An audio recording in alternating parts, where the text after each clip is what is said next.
Ester pasalnya yang ke-7. Datanglah raja dengan Haman untuk dijamu oleh Ester, sang ratu. Pada hari yang kedua itu, sementara minum anggur, bertanyalah pula raja kepada Ester, "Apakah permintaanmu, hai Ratu Ester? Niscaya akan dikabulkan. Dan apakah keinginanmu, sampai setengah kerajaan sekalipun akan dipenuhi?" Maka jawab Ester, sang ratu, "Ya raja, jikalau hamba mendapat kasih raja dan jikalau baik pada pemandangan raja, karuniakanlah kiranya kepada hamba nyawa hamba atas permintaan hamba, dan bangsa hamba atas keinginan hamba. Karena kami, hamba serta bangsa hamba, telah terjual untuk dipunahkan, dibunuh, dan dibinasakan. Jikalau seandainya kami hanya dijual sebagai budak laki-laki dan perempuan, niscaya hamba akan berdiam diri. Tetapi malapetaka ini tiada taranya di antara bencana yang menimpa raja." Maka bertanyalah Raja Ahasweros kepada Ester, sang ratu, "Siapakah orang itu dan di manakah dia yang hatinya mengandung niat akan berbuat demikian?" Lalu jawab Ester, "Penganiaya dan musuh itu, ialah Haman, orang jahat ini." Maka Haman pun sangatlah ketakutan di hadapan raja dan ratu. Lalu bangkitlah raja dengan panas hatinya daripada minum anggur dan keluar ke taman istana. Akan tetapi Haman masih tinggal untuk memohon nyawanya kepada Ester, sang ratu, karena ia melihat bahwa telah putus niat raja untuk mendatangkan celaka kepadanya. Ketika raja kembali dari taman istana ke dalam ruangan minum anggur, maka Haman berlutut pada katil tempat Ester berbaring. Maka titah raja, "Masih jugakah ia hendak menggagahi sang ratu di dalam istanaku sendiri?" Tatkala titah raja itu keluar dari mulutnya, maka diselubungi oranglah muka Haman. Sembah Harbona, salah seorang sida-sida yang di hadapan raja, lagi pula tiang yang dibuat Haman untuk Mordehai, orang yang menyelamatkan raja dengan pemberitahuannya itu, telah berdiri di dekat rumah Haman, 50 hasta tingginya. Lalu titah raja, "Sulakan dia pada tiang itu." Kemudian Haman disulahkan pada tiang yang didirikannya untuk Mordehai. Maka surutlah panas hati raja. Ester pasalnya yang ke-8. Pada hari itu juga Raja Ahasweros mengaruniakan harta milik Haman, seteru orang Yahudi, kepada Ester, sang ratu, dan Mordehai masuk menghadap raja, karena Ester telah memberitahukan apa pertalian Mordehai dengan dia. Maka raja mencabut cincin meterai yang diambil daripada Haman, lalu diserahkannya kepada Mordehai, dan Mordehai diangkat oleh Ester menjadi kuasa atas harta milik Haman. Kemudian Ester berkata lagi kepada raja sambil sujud pada kakinya dan menangis memohon karunia-Nya, supaya dibatalkannya maksud jahat Haman, orang Agag itu, serta rancangan yang sudah dibuatnya terhadap orang Yahudi. Maka raja mengulurkan tongkat emas kepada Ester. Lalu bangkitlah Ester dan berdiri di hadapan raja, serta sembahnya, "Jikalau baik pada pemandangan raja dan jikalau hamba mendapat kasih raja, dan hal ini kiranya dipandang benar oleh raja dan raja berkenan kepada hamba, maka hendaklah dikeluarkan surat titah untuk menarik kembali surat-surat yang berisi rancangan Haman bin Hammedata, orang Agag itu, yang ditulisnya untuk membinasakan orang Yahudi di dalam semua daerah kerajaan. Karena bagaimana hamba dapat melihat malapetaka yang menimpa bangsa hamba dan bagaimana hamba dapat melihat kebinasaan sanak saudara hamba." Maka jawab Raja Ahasweros kepada Ester, sang ratu, serta kepada Mordehai, orang Yahudi itu, "Harta milik Haman telah kukaruniakan kepada Ester, dan Haman sendiri telah disulahkan pada tiang karena ia sudah mengacungkan tangannya kepada orang Yahudi. Tuliskanlah atas nama raja apa yang kamu pandang baik tentang orang Yahudi dan meteraikanlah surat itu dengan cincin meterai raja, karena surat yang dituliskan atas nama raja dan dimeteraikan dengan cincin meterai raja tidak dapat ditarik kembali."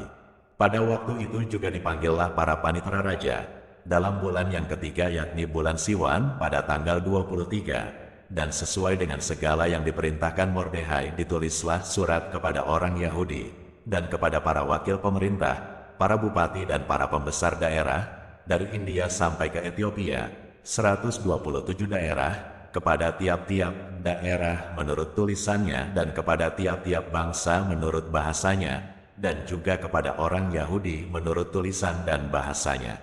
Maka ditulislah pesan atas nama Raja Ahasveros dan dimeterai dengan cincin meterai raja.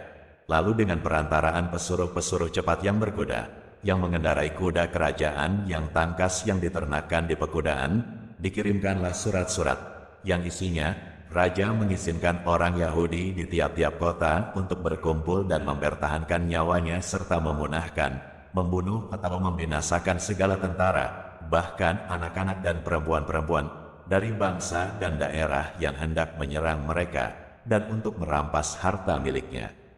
Pada hari yang sama di segala daerah Raja Ahasveros, pada tanggal 13 bulan yang ke-12, yakni bulan Adar, salinan pesan tertulis itu harus diundangkan di tiap-tiap daerah, lalu diumumkan kepada segala bangsa, dan orang Yahudi harus bersiap-siap untuk hari itu akan melakukan pembalasan kepada musuhnya.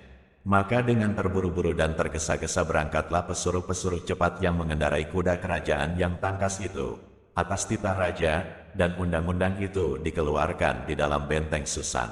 Dan Mordehai keluar dari hadapan raja dengan memakai pakaian kerajaan daripada kain ungu tua dan kain lenan, dengan memakai tajuk emas yang mengagumkan serta jubah daripada kain lenan halus dan kain ungu muda.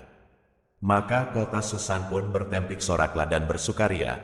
Orang Yahudi telah beroleh kelapangan hati dan sukacita, kegirangan dan kehormatan.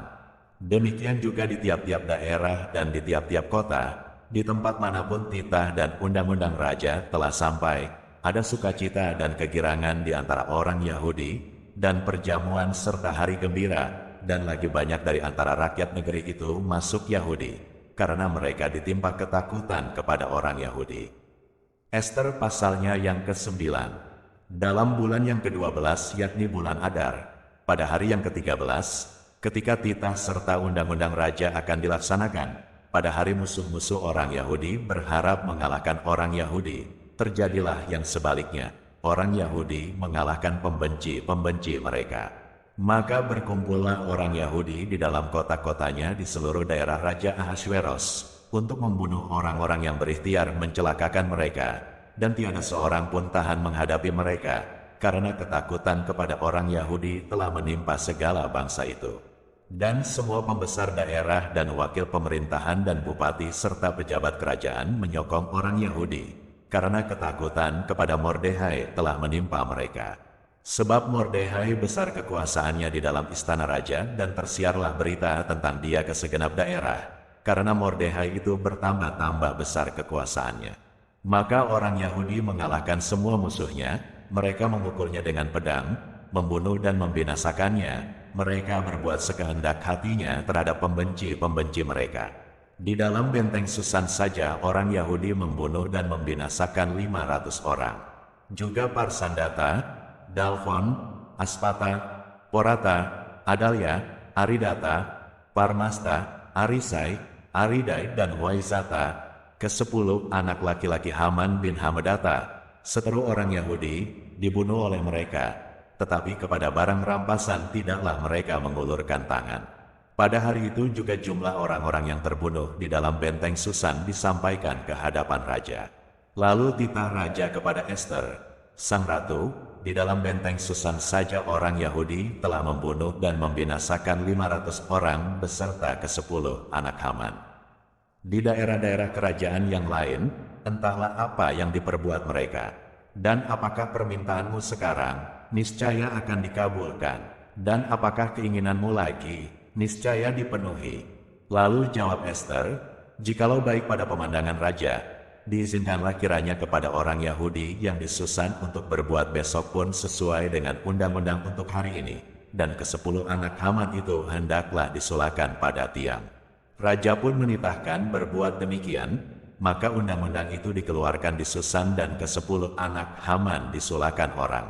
Jadi berkumpullah orang Yahudi yang di Susan pada hari yang ke-14 bulan Adar juga dan dibunuhnyalah di Susan 300 orang, tetapi kepada barang rampasan tidaklah mereka mengulurkan tangan. Orang Yahudi yang lain, yang ada di dalam daerah kerajaan, berkumpul dan mempertahankan nyawanya serta mendapat keamanan terhadap musuhnya, mereka membunuh 75.000 orang di antara pembenci-pembenci mereka, tetapi kepada barang rampasan tidaklah mereka mengulurkan tangan. Hal itu terjadi pada hari yang ke-13 dalam bulan Adar. Pada hari yang ke-14 berhentilah mereka dan hari itu dijadikan mereka hari perjamuan dan sukacita. Akan tetapi orang Yahudi yang di Susan berkumpul, baik pada hari yang ke-13, baik pada hari yang ke-14 dalam bulan itu. Lalu berhentilah mereka pada hari yang ke-15 dan hari itu dijadikan mereka hari perjamuan dan sukacita. Oleh sebab itu orang Yahudi yang di pedusunan, yakni yang diam di perkampungan merayakan hari yang ke-14 bulan Adar itu sebagai hari sukacita dan hari perjamuan, dan sebagai hari gembira untuk antar-mengantar makanan. Maka Mordekhai menuliskan peristiwa itu, lalu mengirimkan surat-surat kepada semua orang Yahudi di seluruh daerah Raja Ahasveros, baik yang dekat baik yang jauh, untuk mewajibkan mereka, supaya tiap-tiap tahun merayakan hari yang ke-14 dan yang ke-15 bulan Adar. Karena pada hari-hari itulah orang Yahudi mendapat keamanan terhadap musuhnya, dan dalam bulan itulah duka cita mereka berubah menjadi sukacita dan hari perkabungan menjadi hari gembira, dan supaya menjadikan hari-hari itu hari perjamuan dan sukacita dan hari untuk antar-mengantar makanan dan untuk bersedekah kepada orang-orang miskin. Maka orang Yahudi menerima sebagai ketetapan apa yang sudah dimulai mereka melakukannya dan apa yang ditulis Mordekhai kepada mereka. Sesungguhnya Haman bin Hammedata, orang Agag, seterus semua orang Yahudi itu, telah merancangkan hendak membinasakan orang Yahudi, dan dia pun telah membuang Pur yakni undi untuk menghancurkan dan membinasakan mereka. Akan tetapi ketika hal itu disampaikan ke hadapan raja, maka dititahkannyalah dengan surat, supaya rancangan jahat yang dibuat Haman terhadap orang Yahudi itu dibalikkan ke atas kepalanya. Maka Haman beserta anak-anaknya disulahkan pada tiang. Oleh sebab itulah hari-hari itu disebut Purim, menurut kata Pur. Oleh sebab itu jugalah, yakni karena seluruh isi surat itu dan karena apa yang dilihat mereka mengenai hal itu dan apa yang dialami mereka, orang Yahudi menerima sebagai kewajiban dan sebagai ketetapan bagi dirinya sendiri dan keturunannya dan bagi sekalian orang yang akan bergabung dengan mereka, bahwa mereka tidak akan melampaui merayakan kedua hari itu tiap-tiap tahun menurut yang dituliskan tentang itu dan pada waktu yang ditentukan, dan bahwa hari-hari itu akan diperingati dan dirayakan di dalam tiap-tiap angkatan, di dalam tiap-tiap kaum, di tiap-tiap daerah, di tiap-tiap kota, sehingga hari-hari Purim itu tidak akan lenyap dari tengah-tengah orang Yahudi dan peringatannya tidak akan berakhir dari antara keturunan mereka. Lalu Ester, sang ratu, anak Abihail, menulis surat bersama-sama dengan Mordekhai, orang Yahudi itu. Surat yang kedua tentang hari raya Purim ini dituliskannya dengan segala ketegasan untuk menguatkannya. Lalu dikirimkanlah surat-surat kepada semua orang Yahudi di dalam ke-127 daerah kerajaan Ahasveros dengan kata-kata salam dan setia, supaya hari-hari Purim itu dirayakan pada waktu yang ditentukan, seperti yang diwajibkan kepada mereka oleh Mordekhai, orang Yahudi itu, dan oleh Ester, sang ratu, dan seperti yang diwajibkan mereka kepada dirinya sendiri serta keturunan mereka, mengenai hal berpuasa dan meratap-ratap. Demikianlah perintah Ester menetapkan perihal Purim itu, kemudian dituliskan di dalam kitab. Ester pasalnya yang ke-10. Maka Raja Ahasveros mengenakan upeti atas negeri dan daerah-daerah pesisir juga. Segala perbuatannya yang hebat serta gagah dan pemberitaan yang seksama tentang kebesaran yang dikaruniakan Raja kepada Mordekhai, bukankah semuanya itu tertulis di dalam kitab sejarah Raja-Raja Media dan Persia? Karena Mordekhai, orang Yahudi itu, menjadi orang kedua di bawah Raja Ahasveros, dan ia dihormati oleh orang Yahudi serta disukai oleh banyak sanak saudaranya, sebab ia mengikhtiarkan yang baik bagi bangsanya dan berbicara untuk keselamatan bagi semua orang sebangsanya.